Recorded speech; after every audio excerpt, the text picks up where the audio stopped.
Today I'm going to be showing you a method of getting on the right side of your brain, which in return allows you to see things more artistically and improve your art without much effort.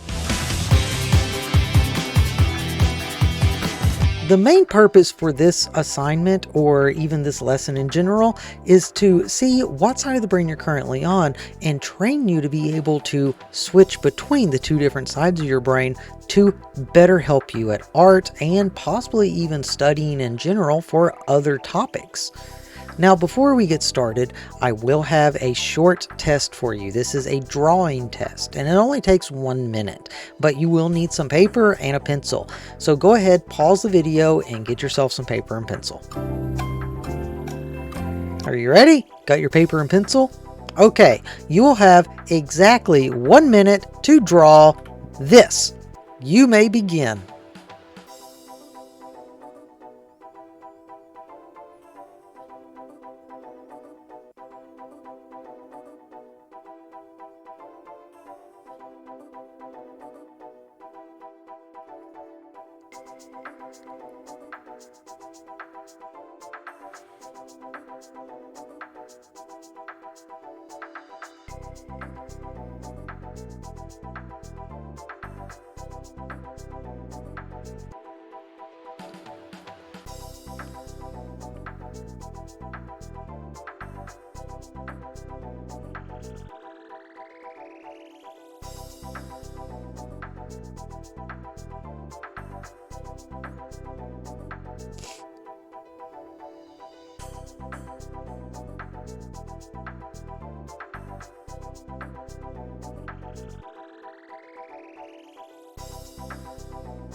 Now, I know that your dog drawing probably looks beautiful, absolutely stunning, but what I want you to do, I want you to hold that picture up, turn it around so it is facing away from you, and then I want you to put it face down on the table. Bad dog. That's what you need to say. Yeah. Gary, I'm absorbing his blows like I was made of some kind of spongy material. Our brain is broken into two hemispheres, and this test that you just did will determine what side of the brain you're currently on. Your brain being broken into two different hemispheres means that different portions of your brain control different areas of concentration. For instance, the left-hand side of your brain controls analytic thought or deep thought processing, logic, language, math, and science, pretty much the stuff that you cover in school, while the right side of your brain covers daydreaming or holistic thought, intuition, your creativity. Think of your brain kind of like a computer chip. Everything has its own designated place on the left. It has its own folder that it needs to be put into, and it just needs to fit exactly where it needs to be. However, on the right hand side is everything fluffy and pretty. Another quick test to see what side of the brain you are currently on is looking at this animated picture of a dancer spinning. Now, depending on which side of the brain you're on, you are either going to see the spinning dancer going clockwise, which is like this, or counterclockwise, which is like this. Now, I'm going to go ahead and get everybody that's watching this video spinning the dancer counterclockwise, which is like this. Now, to do this, what I'm going to need you to do is focus on the spinning dancer, not me. So I'm going to go ahead and hide my camera. I want you to focus on the spinning dancer, and I want you to do a math equation in your head. Do not speak it out loud. It has to be silent and it has to be in your head. The math equation that you're going to do is 5 multiplied by 3 plus 5 divide by 2 subtract 5 plus 2.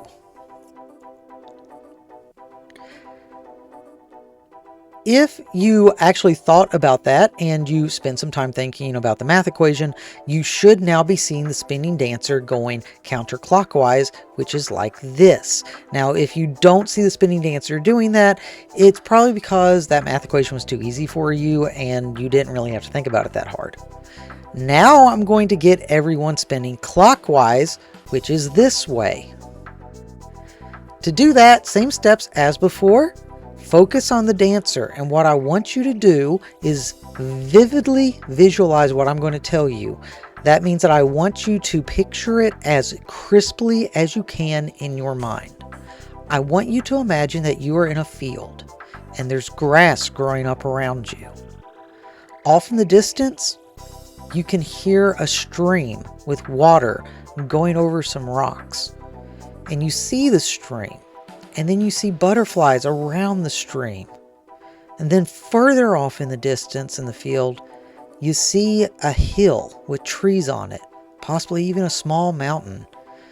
Now the trees are very dense, you can't see through it, but there's a deer that walks out of the base of the hill, out of the trees, and starts eating some of the grass that's in the field.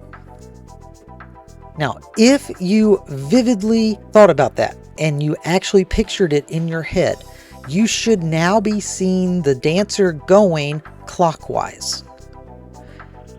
Now, if you're the kind of person that has been seeing the spinning dancer doing this all the time, or it goes one direction and then it spins around and goes the other direction, or it just flops back and forth, well, you're part of the small percentage of people that are using both sides of your brain at the same time, which is a good thing, but also kind of a bad thing, because I almost guarantee you get headaches quite frequently, and they're pretty rough when you do. But why does the spinning dancer seem to just jump all over the place? That comes down to what hemisphere of the brain you're currently in.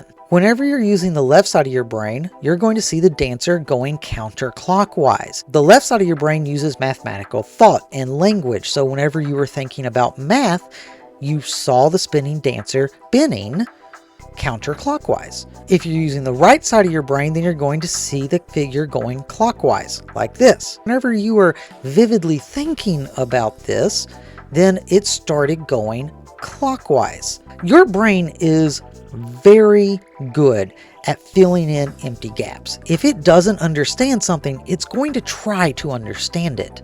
And because there's no white line determining which direction this dancer is spinning, your brain is going to assume that it's spinning one of the two directions. Depending on what side of your brain you're on, it's going to swap those two directions around. The spinning dancers are spinning exactly the same way.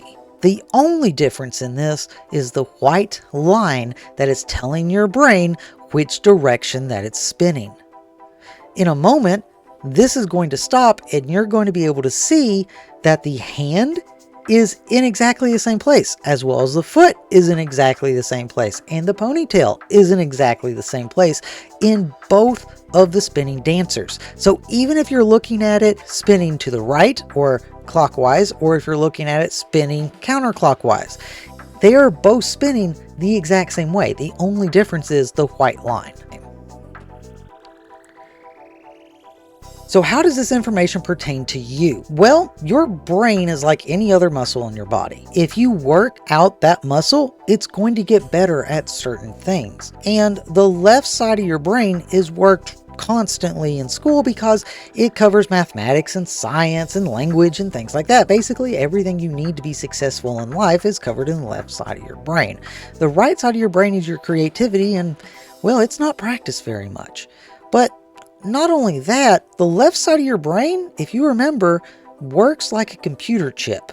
And that computer chip stores everything that you've ever seen and categorizes it in a way that is easily retrievable in the future when you need it. The right-hand side of your brain is the area of your brain that you perceive things and you observe them. It just makes more sense for you to observe what you're trying to create, and to do that you need to strengthen the right hand side. And as an example, I want you to go ahead and turn over your artwork of the dog. I saw what you did. You did? Yeah. Most people, when they draw the dog, they draw something that looks like this. You got 4 feet, it's a side profile of a dog. Not bad, right? How many feet do you see on this dog? Obviously there's 3. So if there's 3 feet on this dog, why did you draw a dog that looked like this? Well, the simple answer is because dogs have 4 legs, and you know that they have 4 legs. But you know that because the left side of your brain at some point has seen a dog and knows what a dog like this looks like and automatically told you, hey, this is what that dog looks like. You need to draw that. And that's how your brain works. It stores that information. But whenever you're trying to observe what you see instead of what you think that something should look like, things can get a little different. If you were on the right hand side of your brain whenever you were drawing this picture, then your brain wouldn't have told you, hey, you know what a dog looks like. Instead, your brain would say, okay, you need to draw this. We're going to perceive it with your eyes and you're going to try and draw what you see. If you drew a dog that had 3 legs, or you drew a picture that was looking down at the dog from a bird's eye view down or 3/4 view down, then you were more than likely on the right side of your brain, because the right side of your brain is how you observe the world around you. How do we strengthen the right side of your brain? To do that, we first need to learn how to toggle off the left side of your brain, because by default, the left side of your brain, because you work it so much, is a lot stronger than the right side of your brain, and it's simply going to overpower it unless you trick it. One way to do this, and a very effective way, mind you, is to take something that you know. For instance, everyone knows what SpongeBob is or who SpongeBob is. Well, the left side of your brain is going to look at this and say, oh yeah, I know that guy. That guy's SpongeBob. Once we establish that this is SpongeBob, we are now going to do something that's going to irritate the left side of our brain. We're going to turn it upside down. And now the left side of your brain is probably going to look at this and say, hey, that's SpongeBob, but it's upside down. Why is SpongeBob upside down? Why is SpongeBob upside down? Turn SpongeBob over. Turn it over. Turn SpongeBob over. And you're not going to do that. You're just going to leave him upside down. And now you're going to do something that the right side of your brain is really good at. You're going to draw what you see, exactly what you see, while it's upside down. And the left side of your brain is not going to like it. In fact, the left side of your brain is probably going to flip out and be like, you need to stop this and turn that picture right side up. But you're not going to do that. You're going to be drawing pictures upside down. And I'm just going to go ahead and tell you, at the beginning, until you wrap your head around how to observe art, the left side of your brain is going to get very upset and you might get a headache from this. But as soon as the left side of your brain has had enough, it's going to, and that's the best way I can describe it. It's literally going to feel like a light switch has went off in your head, and it's just like the left side of your brain is like, okay, see ya, I'm out of here. And you are going to be able to draw this so much better than you ever have before. And I'm not kidding when I say that. I've actually had students that prefer to draw upside down so much better that from that point forward, for the rest of the year, whenever they draw something, they draw it upside down. And I am not exaggerating at all. I've had students do that before. So in this lesson, you're going to be selecting artworks that I have provided you in the classroom, and you're going to be drawing those upside down to the best of your ability. Do not flip them over until you get done, and do not try and trace them, because that does nothing to help you.